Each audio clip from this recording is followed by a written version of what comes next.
just like the suds on top, just like the suds on top.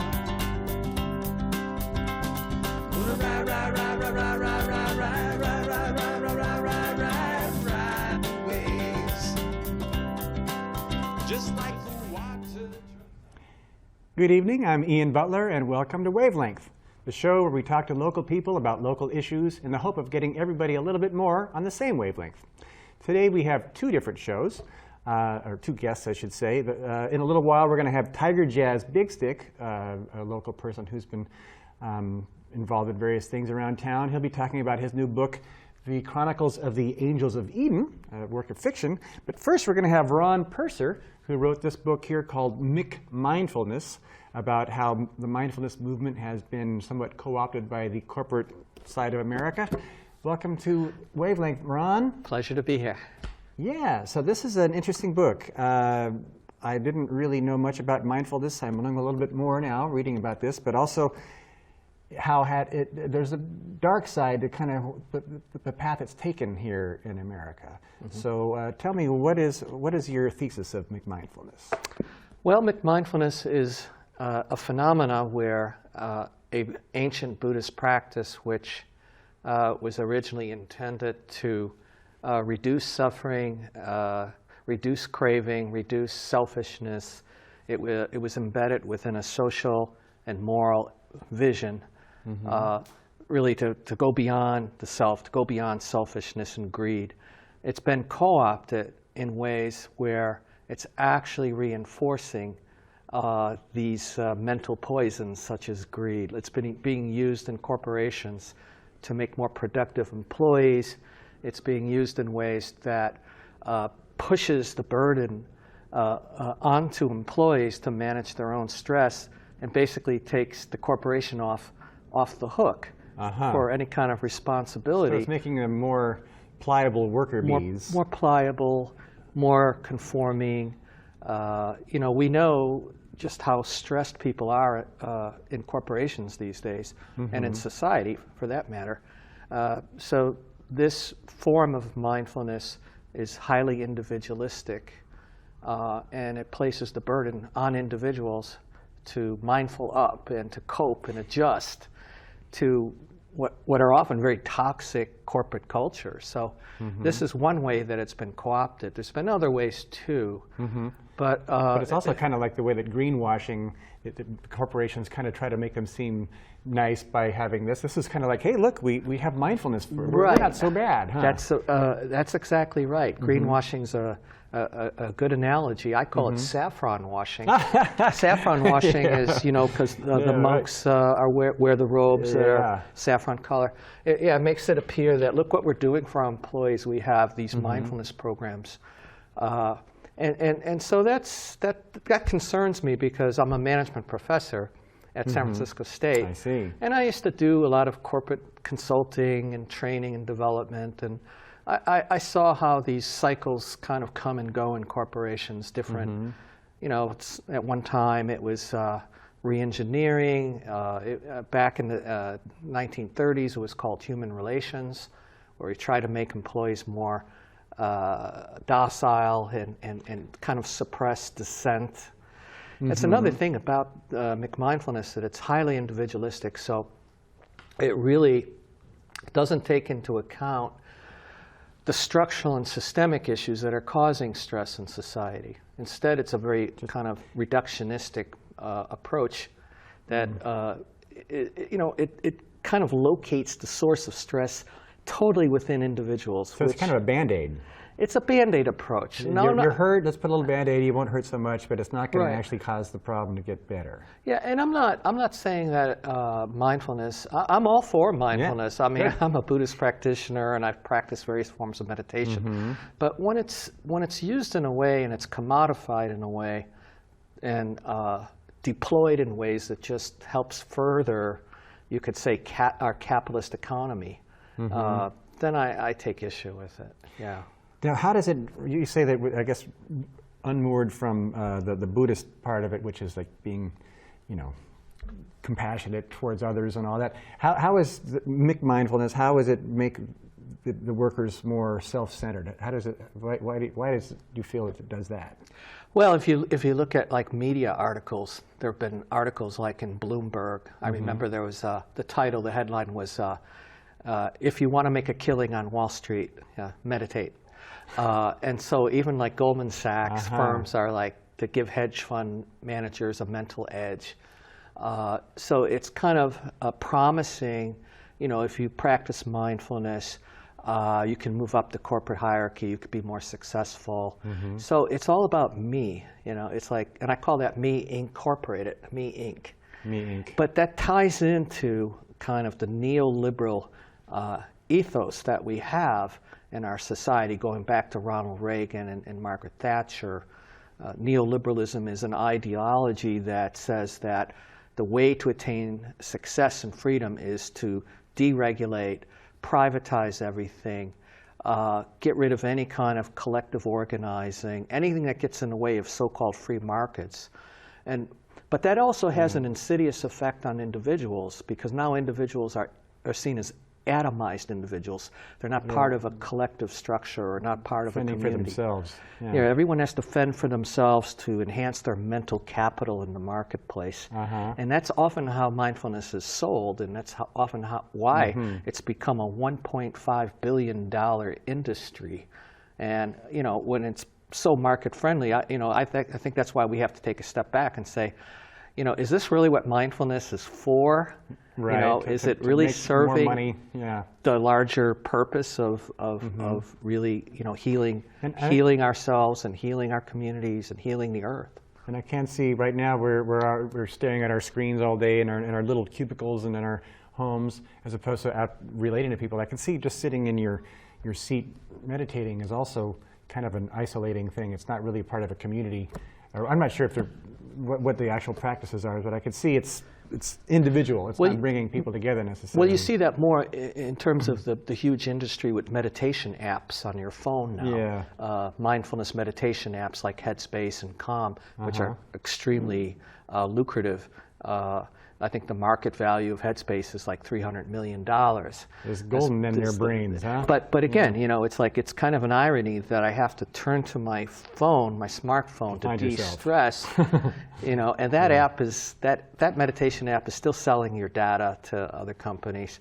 But yeah, it is kind of problematic that meditation, if you look at it, it has usually been done in community context, with other people. So yeah, this kind of privatizing stress, seeing stress as a privatized phenomenon. Then we retreat inwards, and I mean, there's nothing wrong with taking time out. I mean, if we're stressed out, it's great. I mean, it's good to de-stress.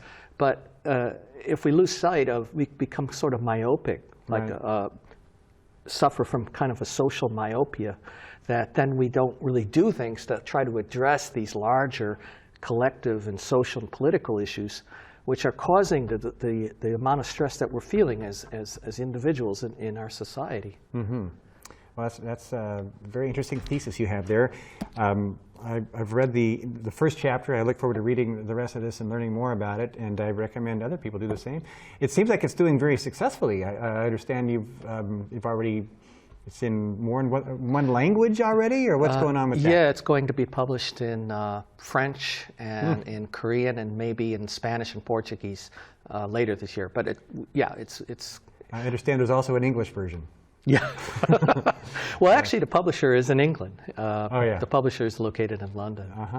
And do you know how many you've sold so far? Not yet. Are you in the next printing already, or anything going on? Oh, yeah, it's in its fifth printing. Fifth printing. That's a lot of printings. And it just came out last July, so that's pretty good. Yeah. You're on your way. And is this your first book that you've written? No, it's my 8th book. Your 8th book. Oh. Yeah, but it's my first real trade book. Popular book. I've written academic books and professional books, but yeah, this is the first one that really got into the first one that's going to go into 5th printing. Yeah, that's true. 5 languages. Yeah, more than 100 people read this book, I could tell you that, unlike some of the other books. Yeah, right, yeah. Well, I'm really happy to see this. It seems like you found a very interesting topic, and it seems like you've done a well researched, and I'm happy to see this being out there. So now you do some other things around town, I understand. You're in a band. Yeah. Yeah. Tell us about your band. Yeah. The band is called the Pacific Fault Line Band. Fault Line. Yeah. And we've played at Winners, and we've played at the old Surf Spot, which is now the Pacifica Brewery. We'll be playing there. Cool. Chit Chat Cafe. Yeah, we just love playing Coastside. It's a lot of fun. Yeah. What's it called again? The Pacific Fault Line. Pacific Fault Line. Yeah. So everybody keep your eye out there for Pacific Fault Line, and as well as for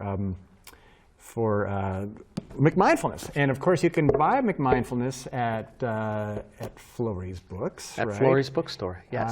And how else can people get your book? Well, obviously Amazon, but I have a website where you can actually go to other independent bookstores, Barnes & Noble, Powell's Books up in Portland. It's best to get it at Florey's Books. Yeah, I'll just say Florey's. Yeah, they're awesome.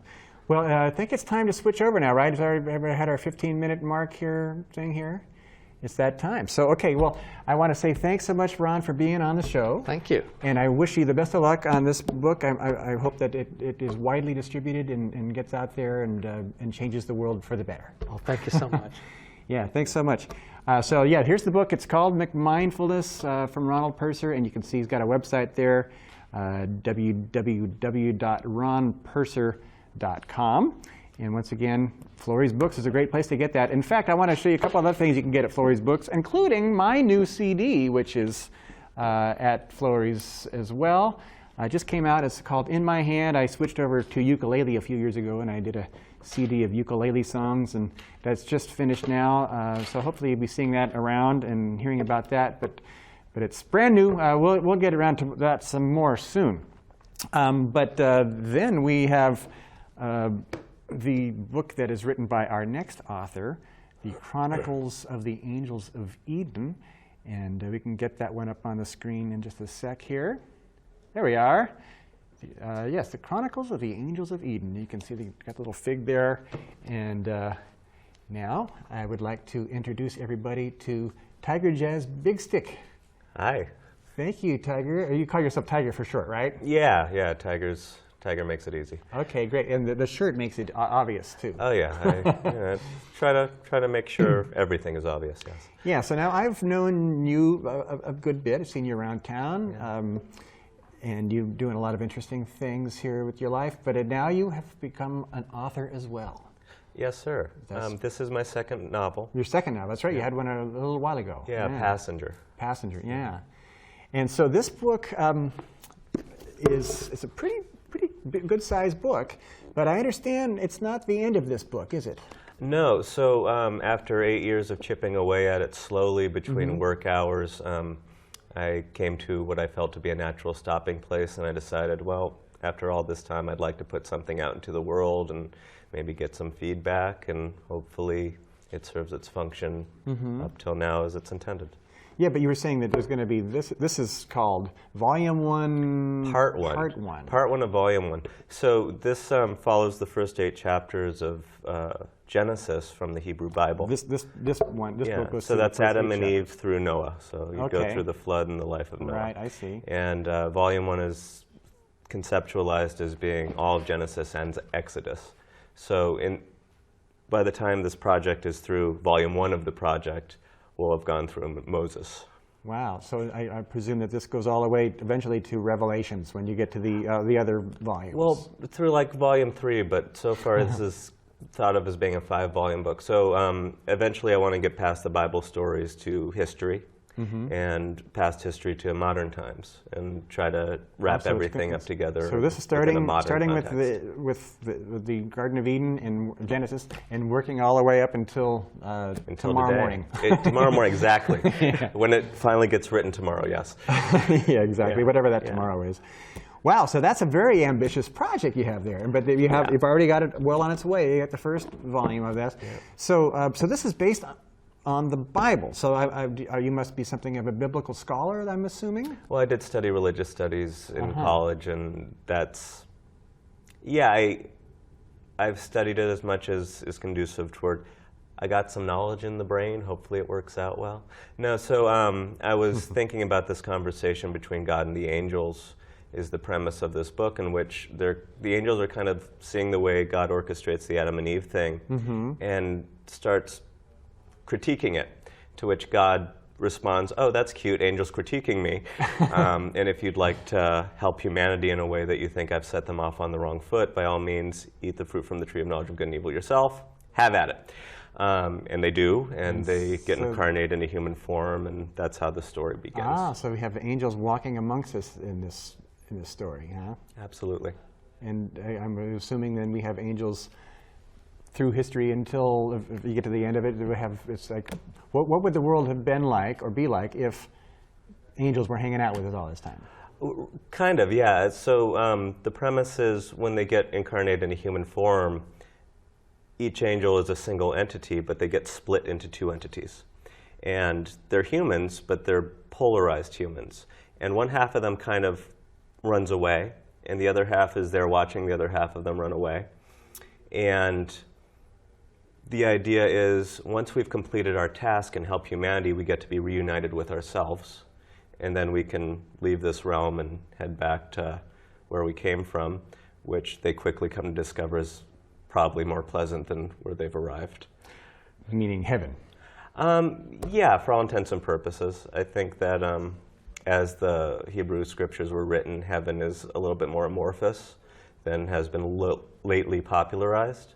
But it's this dichotomy between a sense of unity with existence and a sense of discorporation from the primal unity. So heaven is kind of like the state we're trying to reach in meditation, basically. It's like a state of oneness with everything. Well, it depends what kind of meditation you're doing. You were just having a conversation about mindfulness, often that sort of practice, which, by the way, there is a lot of reference to meditation in this book.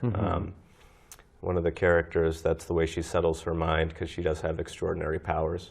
But often meditation is there to kind of make us aware of our own being, which can be quasi-unsettling, and so it's a matter of being settled within. It's like being calm amongst a storm. Not so much unity, but unity within oneself, while the disjointed thing has the sensation of careening about. Or just sensing the careening within and then trying to help that calm. Interesting. So, so now, where is this book going to be, or is it already out into the world entirely? Is it? You can go to Florey's right now and pick up a copy. Florey's and get it, yeah. Easy to go to Amazon or BarnesandNoble.com and get a copy, and of course you can order it through any bookseller you choose. So if you've got a favorite independent, yeah, this show goes, going to be going on the internet as well. So people, wherever you are, you can order it. I was visiting friends in Germany. They ordered on Amazon Prime. It was there the next day. Really? Yeah. That's pretty cool. It could be in Germany in a day, huh? Yeah. I wonder how they do that, actually. You know? Do they have? I don't know. When you subscribe up to that service, they want to make sure you feel like you're king. It's cool, or queen, for that matter. Yeah, right. however you like it, royalty. Yeah. So, what is your process of writing this? Do you did I hear that you write this by hand? Yeah, in this instance, like ideally, I'd love to be sitting in front of a computer all day just typing it out. I don't really have that luxury because I'm working so often that it's a little bit more disjointed for me. So often, I prefer to be in a forest or even at a music concert, and that's when I'm chipping away at it by hand. And then I'll bring it back to the computer and enter it in and start editing it down. Oh, okay. So you do put it on the computer eventually, but you'll have little notes that you can just write it anywhere, huh? That way. Yeah, I keep notebooks. So you write it in the forest, huh? Pen and notebooks, yeah. So when I was writing the bit about Noah building the ark, for example, I was sitting amongst the redwood trees up north in the Avenue of the Giants. That's pretty cool. Yeah. Well, the album that I just finished, I recorded it largely in my truck. Just a little portable thing. So it's something. It's really nice to be able to just do your art anywhere, and you want to do it at nature, staring at the ocean or whatever, get that inspiration. It beats being stuck in your room there doing it, Yeah, which isn't the worst place in the world to find it, but it's having that start, stop thing I do because of the way lately my life is You have a few things created. going on. Yeah, and other things. But the quickest way to just snap my mind into that creative set then is to go to a creative place or a natural place. And not that can't be created in the house, just I don't have the luxury of having that kind of time to let myself go there in the house, because that would be a consistency thing. Whereas where I normally do it, it's where the creativity is already there. So I can just kind of tap in instead of create it and gear it up and then go. Yeah. Well, it does seem like it's all about tapping into that creative thing. It seems that you've got that going on.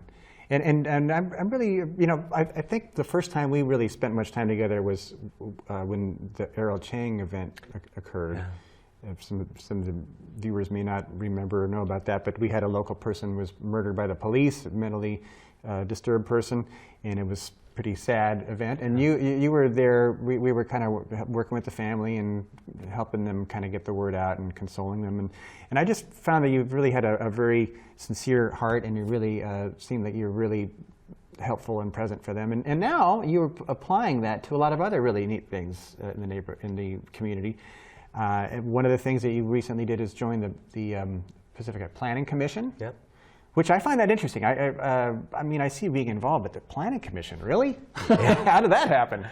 Yeah, I was kind of exploring the idea that maybe someday off in the far future I might want to be a city council person. And when I was having a conversation with somebody about that, they suggested, well, if that's really what you want, you might check out the Planning Commission, because if you can get it on that, you'll start learning about the way the city functions on a very physical, mechanical level, and you'll also start giving the community some experience with your leadership style and what your thought process looks like. And it sounded like a really good idea and a great way to get deeper involved with the city and learn how it works and let everybody get to know each other, specifically myself and my mind. Well, you know, I wouldn't think you're a natural person to be in that kind of role because of your life experience and what you do. Me neither. But I think it's great to have somebody with your perspective and your compassion. And I think, you know, there's going to be plenty of other people on the Planning Commission that know all about, you know, the neighbor law and things like that. So I think having your perspective really helps. And another thing that you do is you're on the Pacific Resource Center board as well. Yeah, right? I'm the vice president of the board. Vice president of the Pacific Resource Center, yeah. Which, of course, is the nicest organization in town as far as helping people that have special financial or other kind of needs. So that you've been doing that for some time then, I guess, right? Yeah, I think I've been on the board 4 years, a little longer than 4 years now, 4.5-ish. Yeah, so that is really a wonderful way to contribute to the community. So, what's the Resource Center working on these days that you're working with them on? Oh gosh, Any particular project you want to mention? You know, lately trying to get a rotating shelter up and running, especially amongst the religious community, seems to be a very natural thing that's going on right now, and just trying to establish this baseline of, if you're unhoused right now, let's figure out a way that especially the worst weather conditions, because wintertime, you know, we want to make sure there's just a place, because there's no shelter on the coast. No, there isn't. I didn't realize that. No, there's not. Here to Half Moon Bay, no shelters to be found. And so in the meantime, while maybe the county is figuring out a shelter solution, we're working with some of the churches, and hopefully some of them are stepping up. In fact, I think tonight they're doing a trial run at St. Edmunds.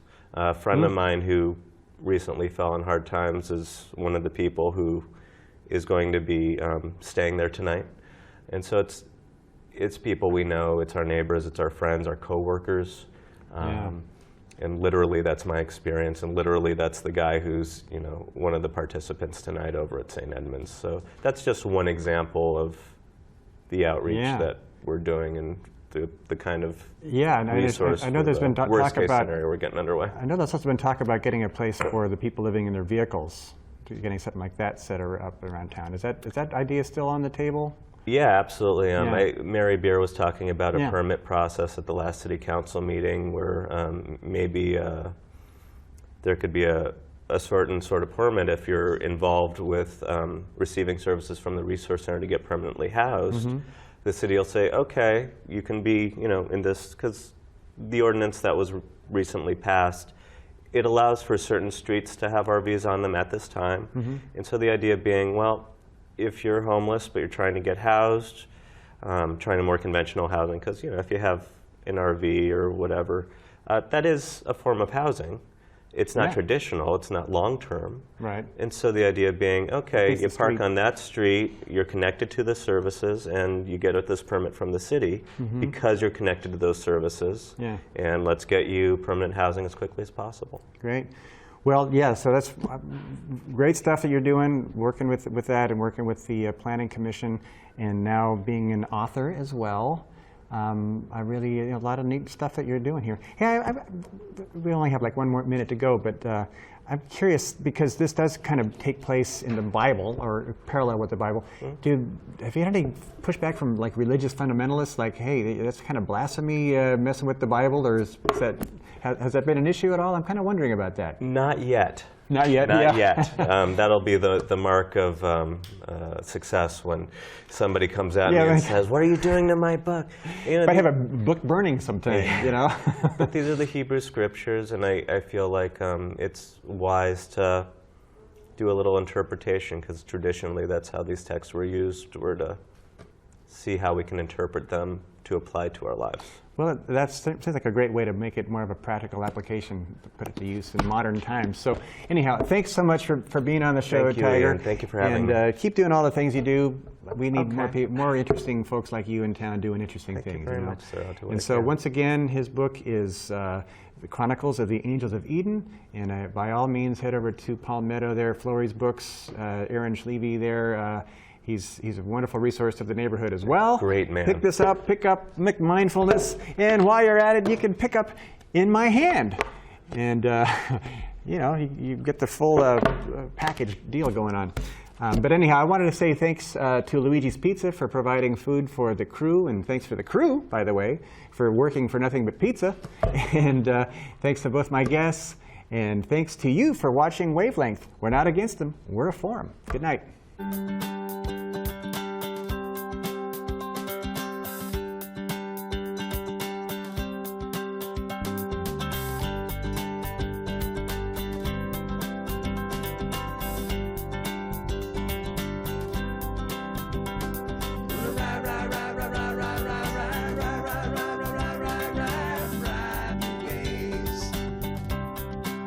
Just like the suds on top. Just like the suds on top. Wanna ride, ride, ride, ride, ride, ride, ride, ride, ride, ride, ride, ride, ride, ride, ride waves. Just like the water drop. Just like the water drop.